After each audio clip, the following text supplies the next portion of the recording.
दिया।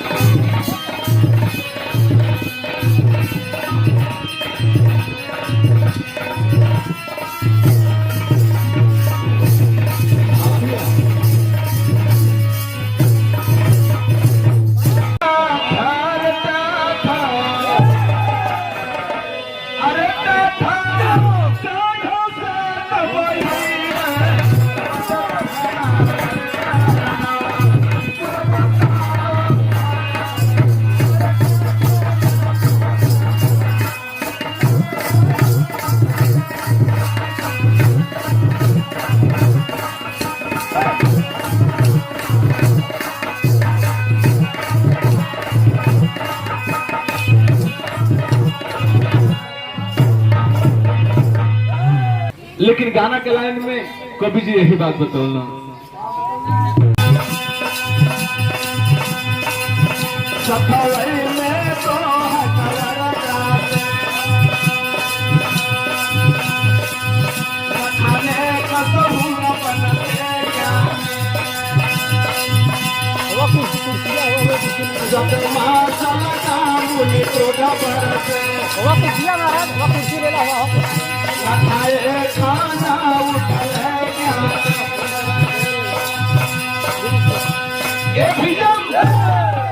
जो समय सुपन ऋषि हस्तिनापुर में अलन उनके सामने थाली में भोजन सजाए के जब रखल गई, सुपन ऋषि एक हाथे से के कहा वो हाली हाली दोनों हाथे से सान के लगल, दोनों हाथे से खाए।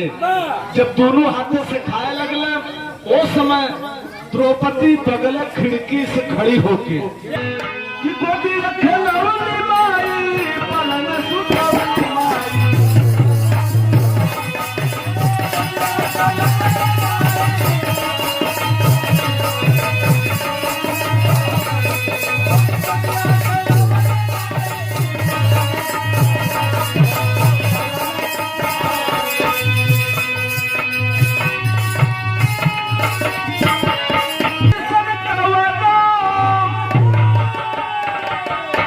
जाला कि माई के पुकार में इतना ताकत होला, इतना दम होला, माई के दूध में इतना ताकत होला, इतना दम होला कि वैसे दोनों मिठाई कि माई के पुकार नहीं सकता मलाई नहीं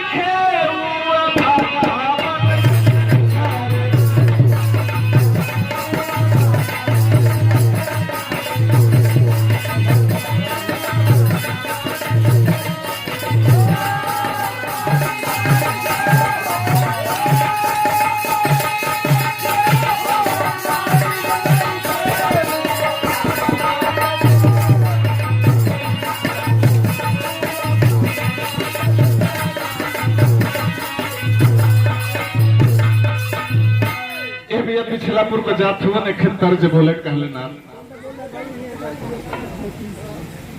अच्छा बाबूजी ये देखा है क्या मुरली वाले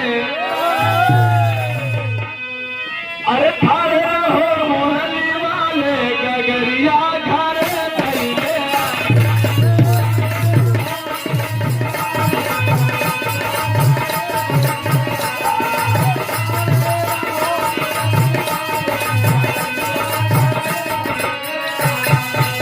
लेकिन एक लाइन और कि तेरे नरियलवा का बारी अरे पीछे नरियलवा का बारी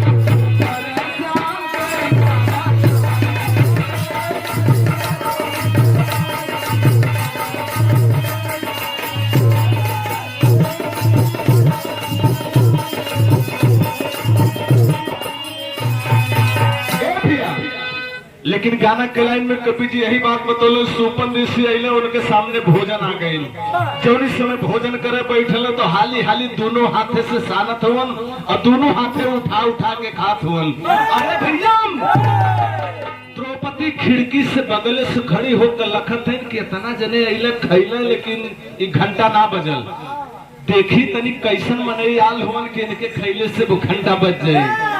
द्रौपदी जब देखली तो उनके शरीर पे जो कपड़ा रहल फटा पुरान रहल और एकदम मटमैल का कपड़ा पहले हुआ ने एकदम जैसे एक भिखमंगा के ऐसे लगत है, एकदम वैसे ही सुपन ऋषि लगत रहा। द्रौपदी मन मन सोचत है कि भाई इतना बढ़िया बढ़िया भोजन आई के ब्राह्मण कैल तो 1 घंटा बजबे ना कल। द्रौपदी है मन में सोचत हो कि ऐसा भिखारी जैसे ले आके बैठा दिलो काय निके खैले से 1 घंटा बच जाई। अब हर द्रौपदी बतिया अपने मन में सोचत थे, लेकिन सुपन ऋषि वो बतिया जान गई। अरे भैया थाली का भोजन वही छोड़ के खड़ा हो गई। भगवान कन्हैया 5 पांडव सब केहू वहां मौजूद बा। जौन समय सुपन ऋषि खड़ा भैया भगवान कन्हैया कहलन कि प्रभु आखिर भोजन काहे ना कैला। उस समय सुपन ऋषि सारी बात के जब बता दिल कि यही बात से हम खाना ना खाते भोजन ना करते, वही समय भगवान कन्हैया सुपन ऋषि के हाथ जोड़ के सामने जाके पैर पे गिर गए, कल प्रभु भोजन कहला कि हमार बात बा। वही समय सुपन ऋषि फिर से बैठला भोजन करे बदे कपी जी उड़ान के लाइन बतौल मास्टर भैया कि अरे धीर धराए खाए खनवा, अरे धीर धराए, अरे देखो घंटा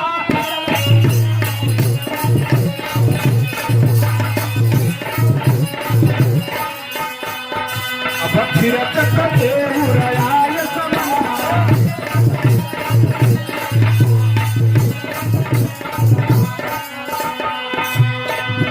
अब तुरंत लोटल झूठ भोजला।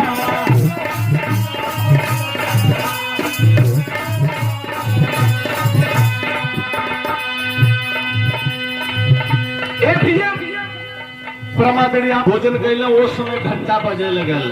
अरे बाप रे बाप, पांडवन में एकदम खुशहाली छा गई कि इनके भोजन कैले से घंटा बज गए, लेकर मतलब हमारी यज्ञ पूरा हो गया। जितना जने नरके में रहला सबका उद्धार हो गई, सब स्वर्गे में चली गई ना। लेकिन देखा जब घंटा बजल तो वही समय सुपन ऋषि जब जहाँ खात रहा दोनों हथवा से सानत रहा, जवन जुठवा अगलिया बगलिया गिरल रहे, वही जुठवा में 5 पांडव देखत हूँ, भगवान कन्हैया भी देखत हूँ। एक नेउर बगले से आयल है, नेउर बगले से आयल वही जूठे में अपन उलट उलट के लोटत बा, लोट लोट के अपन शरीरिया उलट उलट के लखत बा। लेकिन भाई का मास्टर भैया कभी जी तेरी के लाइन बतौल हाय कि अरे था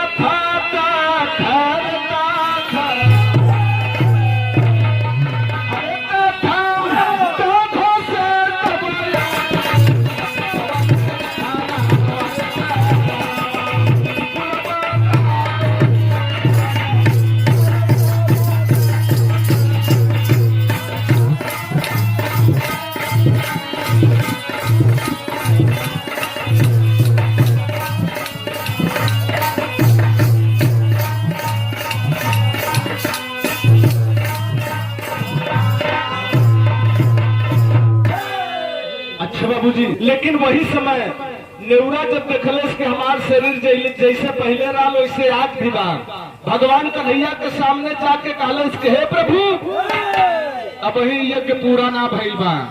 भगवान कन्हैया 5 पांडव सोचत हुन करे भाई घंटा तो बज गया, यज्ञ काहे ना पूरा भइल। उस समय नेउरा कहले कि यज्ञ पूरा अगर तोहार हो गयो तो हमारी पूरी शरीरिया सोने को हो गयो। अब भाई हमारे सोने के शरीर ना भइल ऐसे तुम्हारी यज्ञ पूरा ना भइल बा। उसमें भगवान कन्हैया नेउरा से पूछत हो कि बतावा आखिर काहे ना भइल कैसे हुई। तो नेउरा बतावत बा गीत लगल मिर्जापुरी कजरी।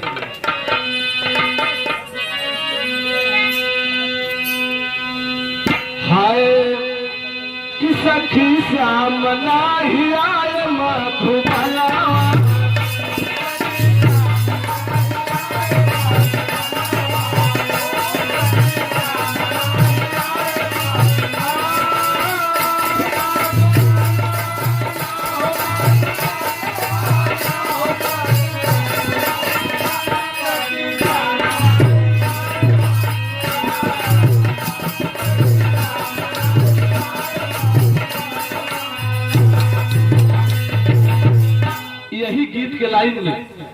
नेवरा भगवान कन्हैया के सामने बतावत कहले बका कहले मस्त भी कि नेवरा बोला प्रभु श्याम से बजनावा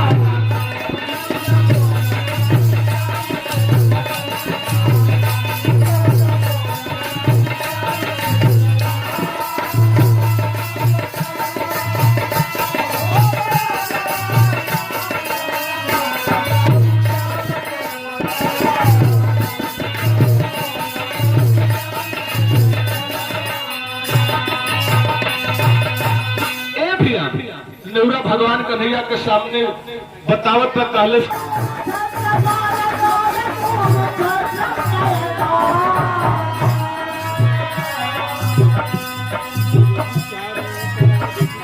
अच्छा मुझे आप जनता का सेवक यानी दरोगा के पद करना आपको चलो छोड़ पहली बार आपके कोमलकर से 151 रुपया से सम्मान भेल लेकिन देखा माई जब इस समय बचवा के पैदा करेली कितना प्यार दुलार देली और का करेली मास्टर भैया भैल का कि बटिया खेलावली माई पलंग सुतली माई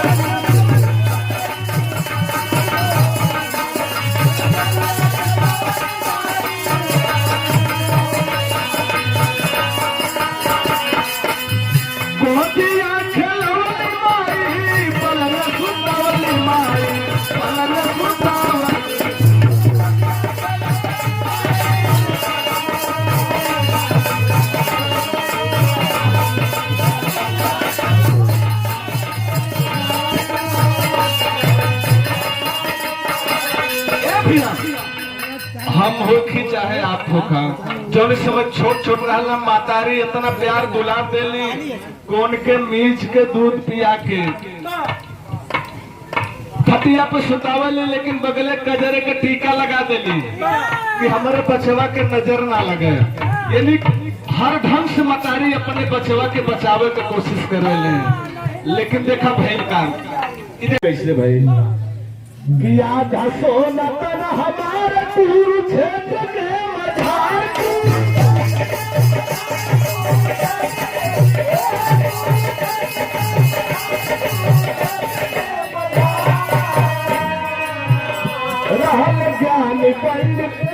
रहल ज्ञान पंडित एक बोली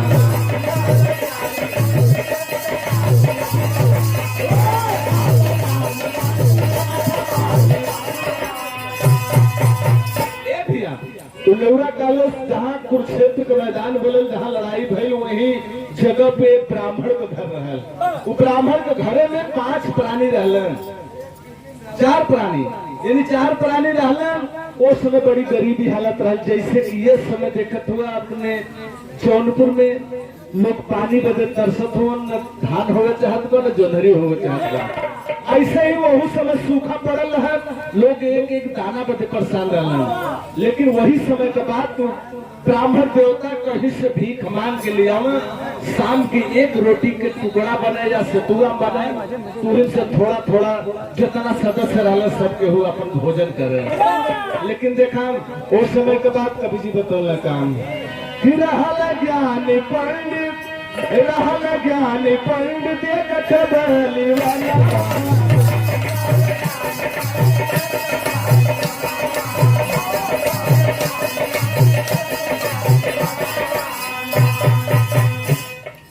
कि घर में रहल 4 प्राणी बाहु में डाउन गिरा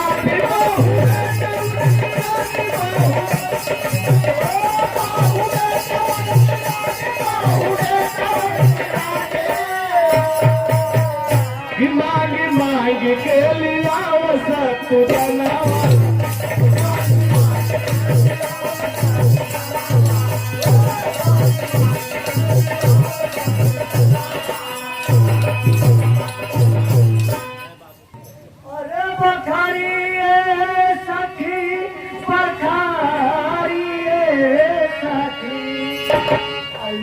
गुरु हमारे बाबा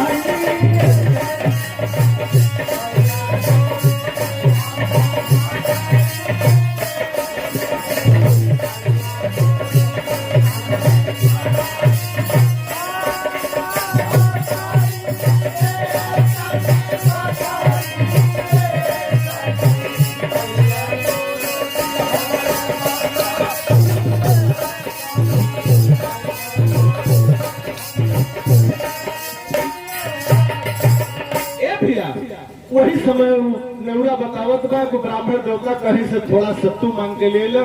वही सत्तू का 4 हिस्सा बनल, एक माई का, एक बाबू का और 2 परानी हमाने का। अब ही क्यों खैले ना बा। वही समय एक ब्राह्मण आके दरवाजे पर अलख लगा देलन कि बच्चा हमके कुछ भोजन करा दा।